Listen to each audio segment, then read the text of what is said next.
السلام عليكم ومرحبا بكم من جديد. نتمنى تكون احوالكم طيبه وتكونوا على خير. اليوم ان شاء الله في هذا الفيديو غادي نقدم لكم طريقه تحضير التشيشه ديال الشعير او البلبوله. طريقه سهله. المكونات كما كتشوفوا عندي هنا زلافه ماشي كبيره ديال التشيشه من بعد ما غسلتها مزيان. عندي هنايا واحد نص كاس عنبه ما عامرش ديال الفول، ماشي ديك الفول الكبير، هذا هو ديال البصاره ولكن ماشي كبير، خذوا ديك الصغيور باش كيطيب دغيا مع التشيشه. وعندي هنايا معلقه كبيره ديال علبه الطماطم، وعندي هنايا بصله متوسطه محكوكه، وعندي القزبور والمعدنوس هذا كان عندي في الفريغو يلا عاد جبدته، وعندي هنايا شويه ديال الكرفس غادي نزيدو حتى التالي، عندي الخرقوم، عندي الفلفل الاسود، عندي السكينجبير، عندي عويده القرفه، وعندي ضريس ديال الثومه على بركه الله. وعندي هنايا طحنت 3 ديال الحبات ديال الطماطم دوزتهم في الخلاط الكهربائي. دابا غادي نجي بسم الله غادي نصب هاد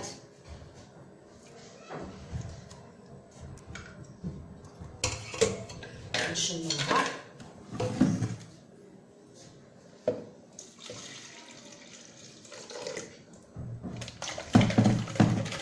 هاد الحساء ديال تشيشه الشعير كيجي رائع وصحي، والناس دابا حيت قرب ان شاء الله رمضان، الناس اللي كتقل لهم الحريره بالخصوص فاش كتكون المائده الافطار منوعه وما تنقدوش بعض المرات راه كناكلو ما كنقدوش على الحريره، مي هذه صحيه تاكليها وما غادي تحسي لا بالثقل في المعده لا والو. غادي نجي ناخذ هذا الفول هذا قلت لكم ما كملاش كاس عنبه ما عامرش، من بعد ما غسلته حتى هو غادي نضيفو،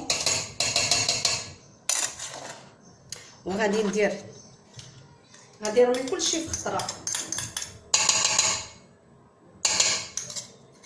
وغادي ندير هذا القزبر والمعدنوس وشويه ديال الكرفس. وهاد الكرفس اللي كتشوفوا هذه غادي نديرها ثالث ماشي ثالث تالي كاع، مي فاش قرب الطيب لنا ونزلوها غادي ندير شويه لان كتجي ديك النسمه في التالي ديال الكرفس هائله. غادي ندير البصله ديالي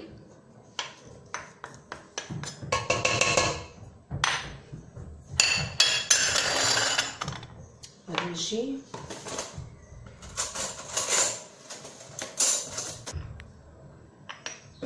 غادي ندير عويدات ديال القرفه شويه، وغادي ناخذ واحد الضريس ديال الثومه وغادي نحكو.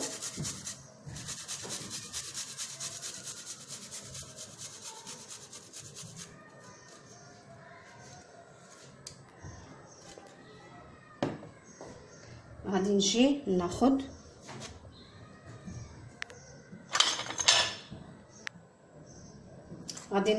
معلقه صغيره د الخرقوم، هي صغيره ما عمرش. غادي ناخذ معلقه صغيره ديال السكينجبير، وغادي ناخذ معلقه صغيره ما عمرش ديال الابزار او الفلفل الاسود. انا هذا عندي حار شويه، هانتوما ما عمرتهاش. وغادي ناخذ الملحه بسم الله.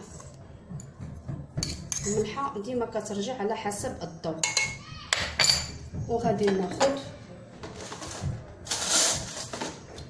واحد 2 معلقات ديال الزيت. بغيتو ديروا زيت المائده، انا تسالات ليا وما يمكنليش دابا نخرج الحجر الصحي، خصنا نكونوا يعني ملتزمين. صافي درت 2 بركه صافي. وكنمزج العناصر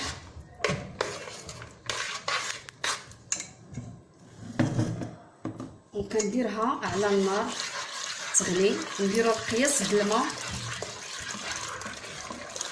باش غادي حتى تغلي لنا الطنجره، وغادي نزيد الماء باش غادي تغلي ليا الطنجره، وفاش تغلي عاد غادي نرمي التشيشه ديالي او البلبوله. طيب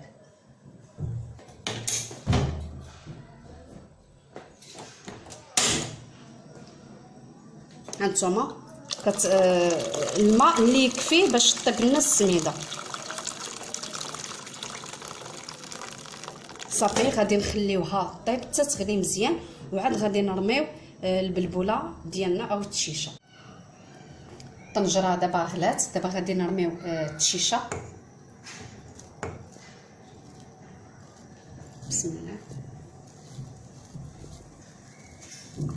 وساعه تبقاو تحركوها، وإلا شفتوا انها يعني ثقيله ومازال ما طابت غادي تزيدوا عليها الماء غليان وتبقاو كتحركوا حتى طيب ليكم.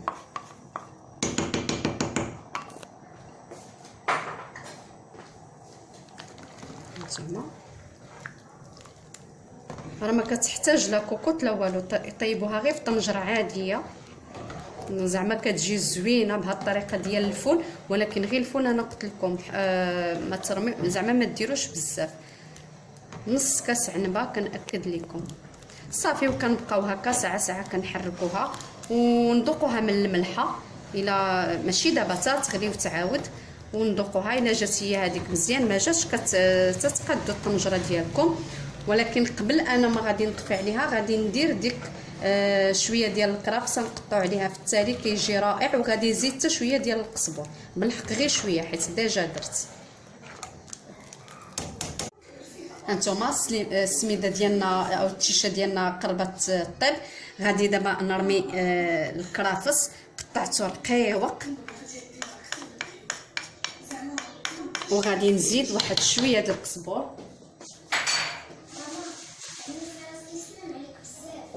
كيجي بنين.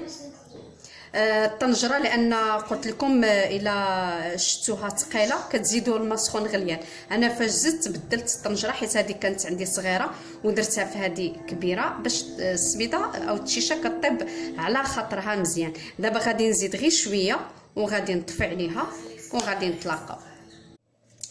كما كتشوفوا البلبولات الشعير ديالنا وجدات، جات زوينه لذيذه. هانتوما ديك الفويلات اللي درت عرفتي رائعه، غير جربوها. صحيه، كتعطي المناعه، كتقوي المناعه. ودابا حنا ان شاء الله كما قلت لكم في اول فيديو على ابواب رمضان نغيروا مره الحريره مره البلبولات الشعير يعني